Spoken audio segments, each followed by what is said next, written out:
I'm just pressing record. It's now on record. If it should come up on your end as well, hopefully, that if you want to record as well.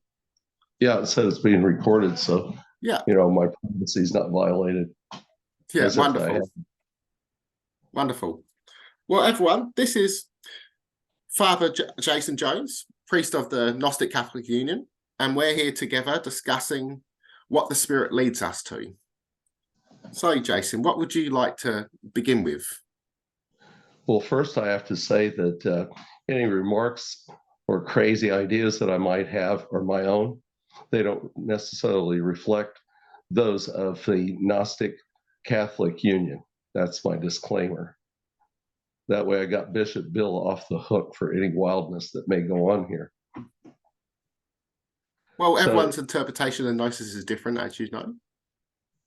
Well, yes, that indeed that is the case, but I always like people to know that I'm speaking for myself rather than and being an officer of the church. I think that people ought to know that that these ideas are strictly the things that I have on my mind. Anyway, I've enjoyed all of your educational lectures and things in the past. I've gained a lot from them personally. I've been doing some meditation here recently, and I find that quite fulfilling.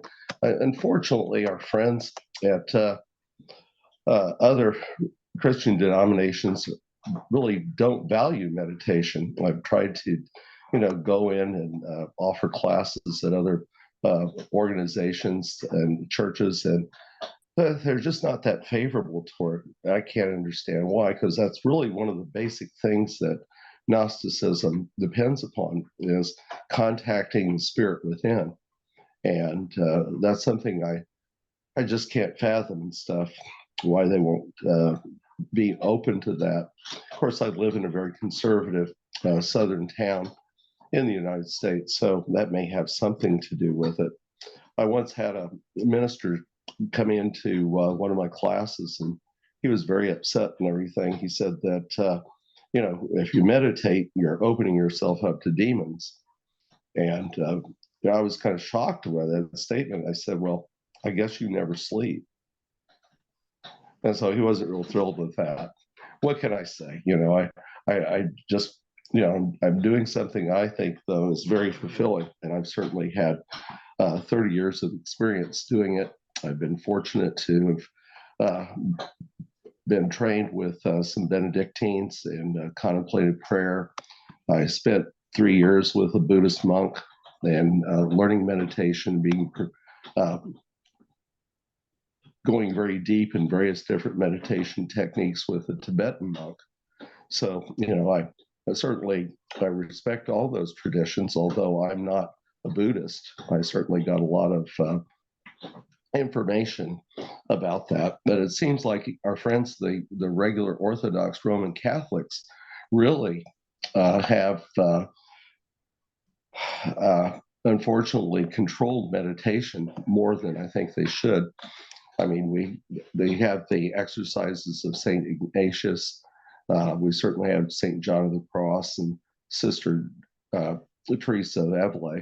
But it seems that contemporary Catholics really are downplayed this as well. So I don't know why people don't want to contact the spirit within. That's puzzling to me. Maybe you can elucidate something. Well, I 100% agree with you on that one. And I found it interesting you said about the meditation being open to demons. I had several priests at the old church I used to go to as well, other priests I spoke to as well, tried to say the same thing. And I said, well, you do realize prayer and meditation are connected. And it's mentioned in the Bible, and they were kind of baffled by it. I said, oh, okay, you're kind of right here. And they sort of eased off. But I ended up convincing a church to start a little meditation prayer gathering together, basically. And half the church didn't show up, the other half did, but they said they were a bit uneasy on what they expected, but then they actually witnessed it and performed it for themselves. They enjoyed it. Most Christians these days, especially today, focus on the superstition, but as you said, the church does control that because they don't want people looking from within, because it takes away their role of their influences. But if we do listen to the spirit within, I find it leads us to places of more virtue. We seek out more loving individuals and more loving, meaningful experiences. And we also leaves us open to more time for self-reflection. And I find that's the power of the spirit within that leads us to high levels of being. Mm-hmm. Yeah, Abraham Maslow wrote an interesting monograph many years ago about peak spiritual experiences. I know I've had one of those, and it's a frightening experience when you encounter God. It really is. I don't hear voices. I'm not schizophrenic. But at one time I did hear, when I was in deep meditation, a soft voice saying, "Don't leave me out." And it just kept expanding and expanding. And there was a big whiteness that came into, my presence. And it was very, very frightening. In fact, I really had to, sit down and think about that. And I talked to several priests. And at the time, I was also studying with a Buddhist monk, and he said, "Well, you probably just fell asleep." I kind of know the difference between being asleep and in a meditative state, so I don't think that was the case. I finally talked to one Episcopal priest, and he said, "Well, I've had a similar experience, and I think that was really a valid experience that you had." So I don't look for these sorts of things. I don't think you can coerce the Spirit to come down on you. And what we're talking about is the Holy Spirit. We're not talking about the Spirit within us necessarily. I feel very strongly that each and every one of us has that little bit of Spirit in us, and enables us to contact the Holy Spirit and thus connect us closer with God. And that's one of the reasons that I've joined the Gnostic movement and have been educated by and gotten a great deal of benefit from the Gnostic Catholic Union, because we're a little bit more open to differing ideas. It's very broad. We have people that go from one end of the spectrum to another on this website, and I enjoy that, hearing the differing perspectives that people have. Some are more traditionally Orthodox Catholic, and they just add the Gnostic scriptures in their services. Others are very esoteric, and they go more into the Kabbalah, and some of the more, even Thelma, which I was very, very shocked that people would actually combine Crowley's ideas with Gnosticism, but they do. And I think we've talked about this before. King Solomon used demons to build the temple. However, they condemn witchcraft. I don't understand which is which. We have the ministers condemning fortune telling, but you have prophets all over the place in the Bible. So which is it? So it's kind of hard to, throw people out with occult perspectives when you have that included right in the Bible. I don't know what your thoughts are about that. Well, we also had some Jewish rabbis that believed that Jesus used demons to banish other demons as well. And that practice was also used by Essenes, other Jewish priests of the time, rabbis as well. Mm-hmm. So it was very common as well. It was the duality, so of good and evil as well. But yes, you're right with this reflection of the Holy Spirit as well, as that's also with Gnosticism, our essence of the divine spark within us. So I find that leads our soul open to more mystic understandings of spiritual knowledge within us that we all have within us, as this has always been around since the dawn of human consciousness. But this is also our inner goodness. I also see it's what's led us to our true inner good nature. Yes, I've done a lot of lectures. I have to use the public library because I think that's a better forum, really, for Gnosticism, since it involves knowing. And what better place to discuss spiritual knowing than in a library? Certainly, because the churches really won't have me. Although I did do one a long time ago with the Unitarian Universalists. They were very interested in it and everything. There were several atheists that had some thoughts about what I was talking about, but they were welcoming and they were polite, and I got a lot of questions and stuff. So I really appreciated them letting me in doing that. And I think that I'm moving soon to Atlanta, and I've already talked to some Gnostics there, and they've made some suggestions where these lectures might be welcome.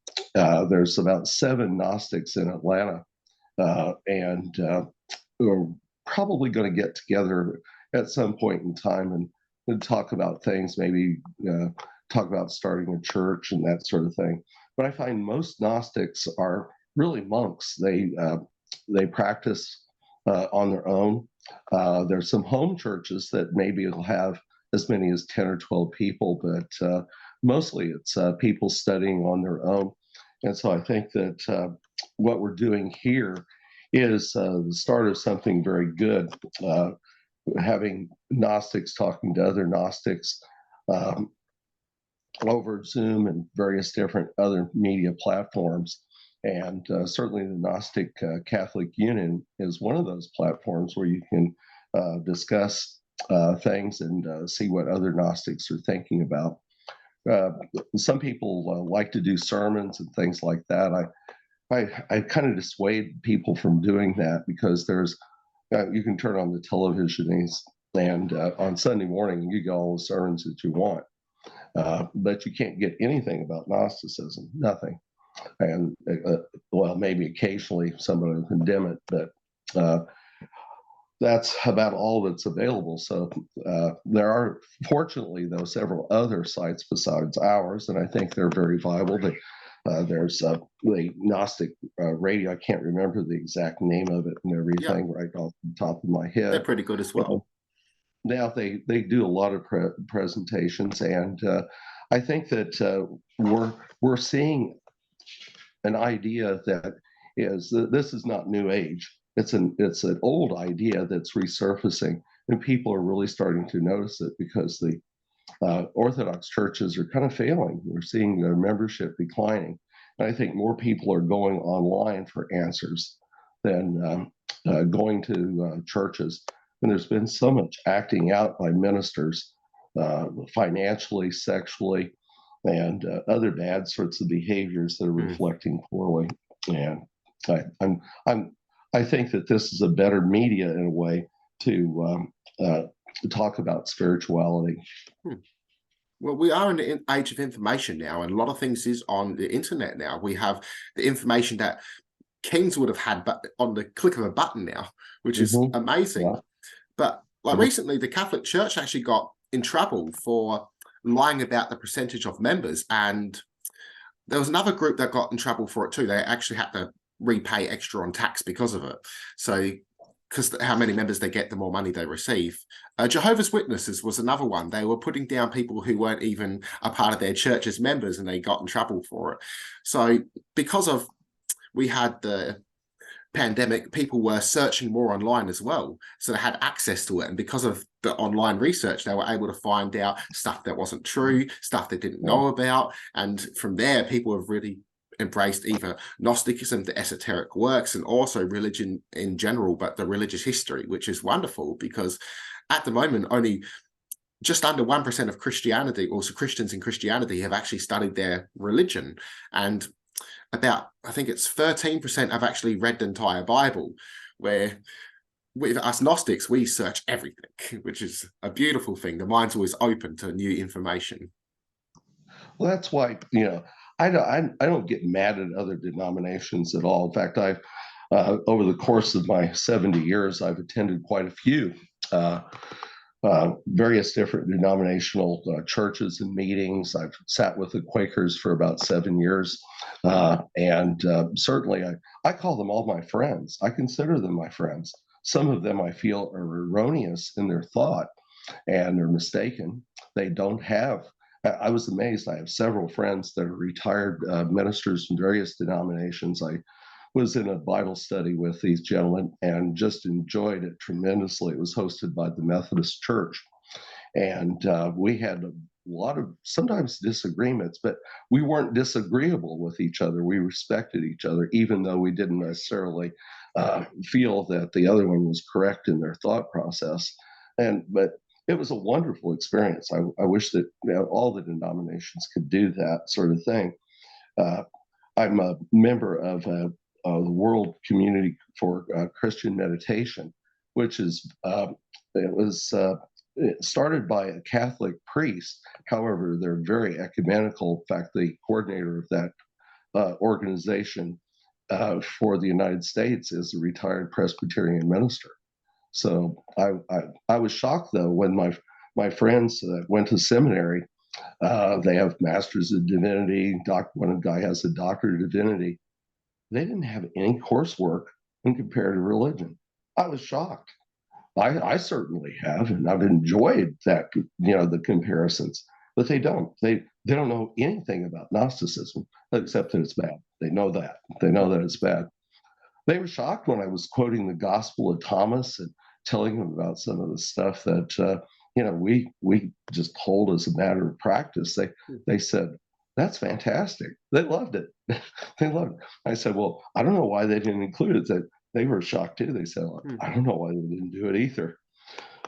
One of my high school classmates I used to be in debate uh, class with, and we did competitive debate.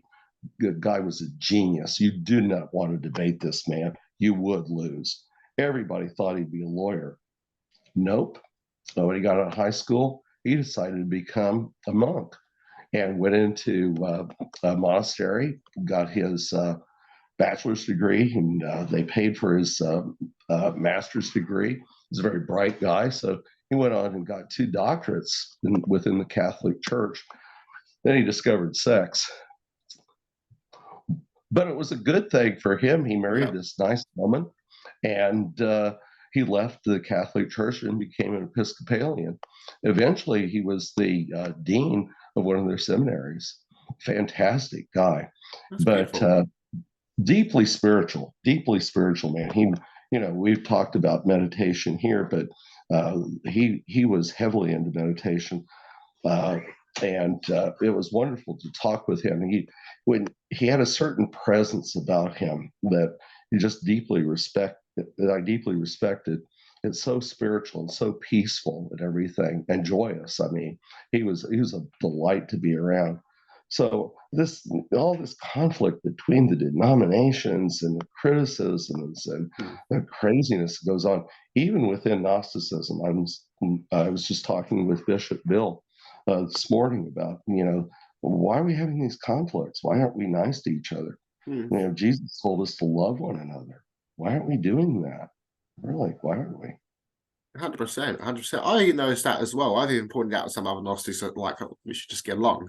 Fair enough, like other ones go argue, but we should really separate ourselves from that. And because there was many forms of Gnosticism, and they all got along in the ancient past. They weren't arguing. They specifically got along, read each other's writings, and the only ones that really argued was the Catholic and Orthodox. Really, though, even the Coptic Church was open up to different ideas of the ancient past. They were even mixing in with Muslims, other Christians, and say Syriac Christians, for instance. So it's interesting when we look into that past, we have a shared community. Not until later on that they started bickering, and that was around the era of Constantine and slightly before him. But before that, all interconnectionists, reading each other's writings, accepting each other's views, and understand their own interpretations, which is beautiful. Mm-hmm. Exactly. I mean, I, was a Catholic for 20 years and really enjoyed it. I will occasionally still talk with Catholic priests, and I go on private retreats at a Benedictine monastery in Louisiana, and just have a ball over there. They just there's some wild and crazy guys over there. The food's fantastic, but they do a lot of walking meditation. We've talked about that. They said, well, Jesus was walking in the desert, so we try to emulate that and empty our minds and be more receptive to God. Just fantastic and stuff like that. They don't have one of the mazes or anything like that, but they'll go outside. You'll see them walking, and that's what they're doing. So it's a very beautiful experience, and we have a lot of things in common. It's odd though. You think that that's a real holy place. You think a monastery. It's just so wonderful. But I'm a retired counselor. My doctorate was in counseling, and practiced for 40 years before I got into this as a kind of the second profession. But when they find out about that, they kind of come up and take me aside and say, you know, this is a real hotbed of tension. The other day, there was an argument over a pencil. That's about all we own here is a pencil. And there was an argument about that. And I said, well, that's not the most terrible thing in the world, Father. He said, oh, you just don't know the half of it. Another guy was bipolar, and he said, well, should I go off my medicines? And I said, well, do you think that's a really good idea? The psychiatrist think that's a good idea. And he said, I did that one time and I got pretty sick. And the brothers really, really took care of me. And it was kind of embarrassing. And I said, well, it doesn't have to be embarrassing. Why would that be embarrassing at all? It's just something that happens in life. But the man was absolutely fantastic. His organist, and such beautiful music this guy could make. It was just absolutely wonderful. But yeah, one guy came up to me and said, I run the physical plant, and the other day I was supposed to do something. I just didn't do it. I don't know why I'm still here. And I said, well, if you weren't here, where would you go? And he stopped and thought about it for, like 2-3 minutes. And he said, there really isn't anything better for me than this place. And he said, sometimes though, it just gets boring. And I said, well, why don't you go and hire out and do some, work in the community, be a substitute priest. Certainly, that's something you could do. And he said, well, I never really thought about that. Maybe I'll do that. I'll talk about it with the abbot. I talked to the abbot and he said, this place is not what you think. It's a hospital for the spiritually sick. We're all spiritually sick, and we're all trying to be more spiritual here, and we're all human. And so we try as best as we can. These guys are really happy together, though. They spend the day working and going to office and things like that in the church. But there's right after dinner, you get to, sit down with them. They're in their recreation room. One brother was talking about people that have come through the monastery that have been, monks, and it was kind of like he was recounting the family history, and that's why it is at that particular monastery. It's like a big family. Everybody knows everybody else's business. Everybody accepts one another for who they are. I think that's really the beautiful thing about the monastery. Everybody knows everybody's garbage, but they still care about each other and care for each other, So I thought about being a monk at one point in time, but after being married 50 years, my wife thinks it's a bad idea. Generally go along with the things that she wants me to do. I found that to be the best procedure. But she's a wonderful woman. I'll tell you, there wouldn't be anything without her backing me up. I've been very, very fortunate to fall in love with a beautiful woman who actually is super intelligent. I can't say enough about her. She's just one of these people that are naturally spiritual. She just when you're around her, the students that she used to teach in the math class used to just they didn't know why, but they'd be calm. You get this peaceful feeling because she's at peace with herself and with God. So, I'm very fortunate to be in a relationship like that. Beautiful, Jason. Absolutely beautiful. More blessings for you to come, for sure. And I love how you mentioned about everyone knew each other's dirty laundry, the tight-knit communities. You see that even in smaller churches, especially in Buddhist monasteries. I went to a Cambodian one here in South Australia. It was beautiful. I was the only Aussie fella there, but they offered me food. It was amazing food as well. But they laughed at me when I was trying to use the chopsticks, and one of them felt bad and gave me a fork. But it was beautiful there. Like, they were so friendly. They didn't care what religion I was or, like, basically who I was. The only thing they care was I'm human. And that's what I love about those sort of communities, the love that they share for each other. And that's really what the, Holy Spirit leads us to, is to seek out love and share that love and compassion. Mm-hmm. We've talked for quite a while now. It's 8:00 at night where I'm at. I don't know what time it is there in Australia. Yeah, they've upgraded this site now. So apparently we only have 10 minutes left remaining of this chat. So I'm surprised Zoom's done that. They didn't used to have a time limit. Now they've got a time limit. Unless you upgrade. So I'm on a free Zoom. Oh, okay. I didn't know how much you have to pay for that kind of stuff to record it. Neither do That would I. have been, Used to be all free. The world's always changing, though. A new oh, day, new that's dollar. well, that's right. Everything's with the inflation, everything. It's very sad. You know, people are really hurting, I think, with ever expanding prices. Hmm. I'm very concerned about all the wars that are going on with Ukraine and now the Israelis and uh, it's just sad. It It really is. is. I see it's an old world is dying, a new world forming, and that's why we see these certain acts, you know. But out of the darkness can come the greatest light. So hopefully, in those places, they learn to forgive. That's the answer to most things: is forgiveness and love. Well, they fought for thousands of years. I don't really think that's going to Yes. stop anytime soon. No. But that's not unique though. In China, they fought for thousands and thousands of years as well in Yep. Southeast Asia. So I don't think that's a new phenomenon. Everybody wants to say, "Oh, this is, this is we're getting ready for Jesus to come," and I don't really think that's the case at all. I think that it's just a shame. The billions of dollars, all these billions of Yep. dollars being literally blown up. What good that money could provide to poor people, Yep. housing, better technology, uh, a more sensible population growth than what Better we have. Medicare and everything. Oh, don't even get me started on Medicare and Social Security here in the United States. You're fortunate to be there in Australia, I think, Yes. in many ways, because the government is a little bit more together than what we are right at this moment. Hmm. In fact, I've contacted some of my representatives about my concerns about all this, and I've said, we need to get along. When you're elected, you need to go and work for the people. You need to do that rather than having a career in politics. Hmm. Well, political parties should disappear. It should be working and solving problems together. And unfortunately, they're not doing it, particularly in the House of Representatives. They're acting like children. But that's political. Yep. I try to stay away from the political things.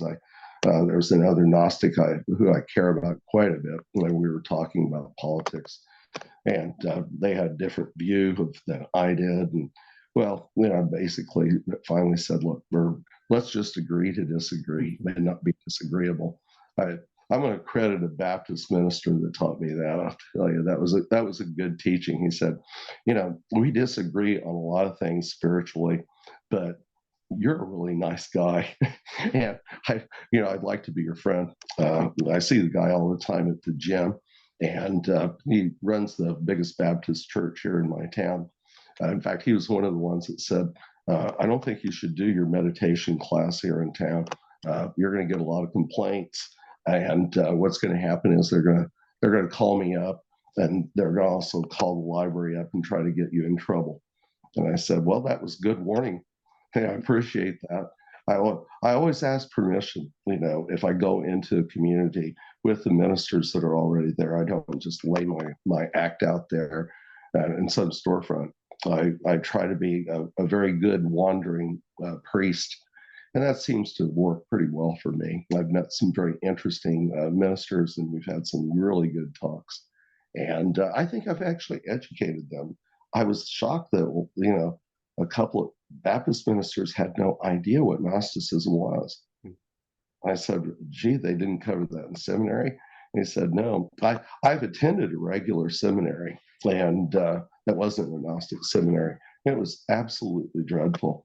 And we had to study three different Bibles and then prove that the King James version was the true Bible and the other ones were false.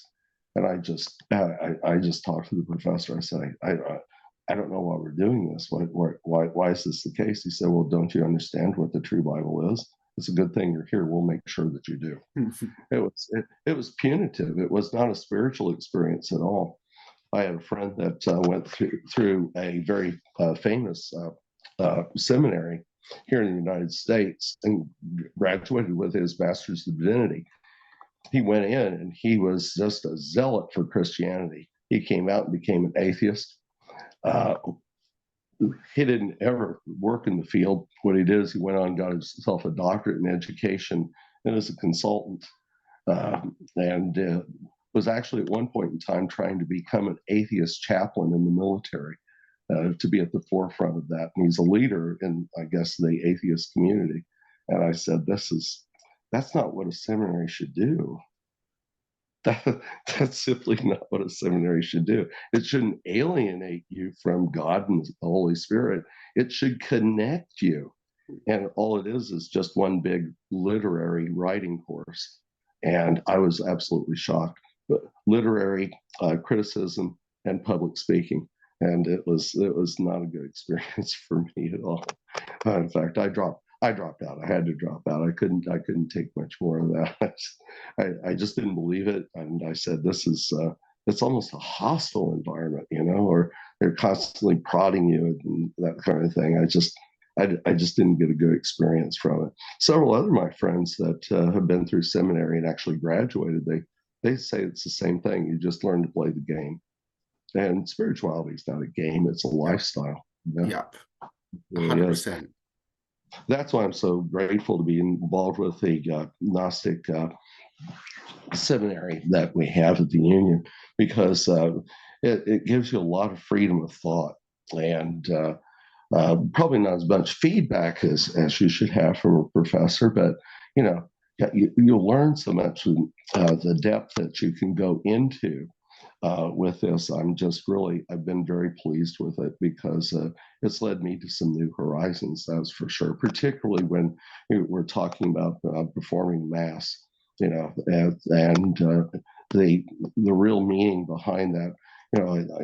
Ledbetter, who I really enjoyed his works about, and his thoughts about how the energy of spirit becomes much more powerful and even magnified through the Mass. And I got new meaning from ritual after reading some of the things that we study here in the seminary, and it made a dramatic impact on me.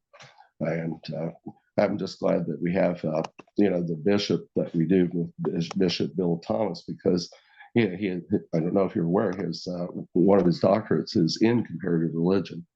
And so I think that's why we have the structure that's within the more Catholic approach to things, having the Eucharist and that sort of thing. But also, he gives us priests a little bit of leeway, quite a bit of leeway in the things that we do and how we deliver, our lectures and services. And I'm just really grateful for that. It's not an authoritarian sort of viewpoint at all, like some of the other religions. It's more of he's a collaborator with you. He's somebody that you can bounce ideas off of, and he's not going to laugh at you. He's going to take it under serious consideration. Now, we don't always agree on everything, but I find myself much more comfortable in a collegial environment, rather than this is the bishop, I must obey him, I have to kiss his ring, and that sort of thing. Unfortunately, some of our other Gnostic friends really get into that sort of thing, but I'm really happy with the laid back and accepting way that we do things here within the Gnostic Catholic Union. I'm just grateful for it. I'm so happy that I found it. Even my wife said, since you've been involved with them, you're just easier to live with. Not that it was hard to live with before. She said, but I've seen a change in attitude that that's just really wonderful. So she's all in favor of me doing the things that I've been doing. That's wonderful, Jason. This is about to end any second. I'm not too sure how many seconds left. It might be 30.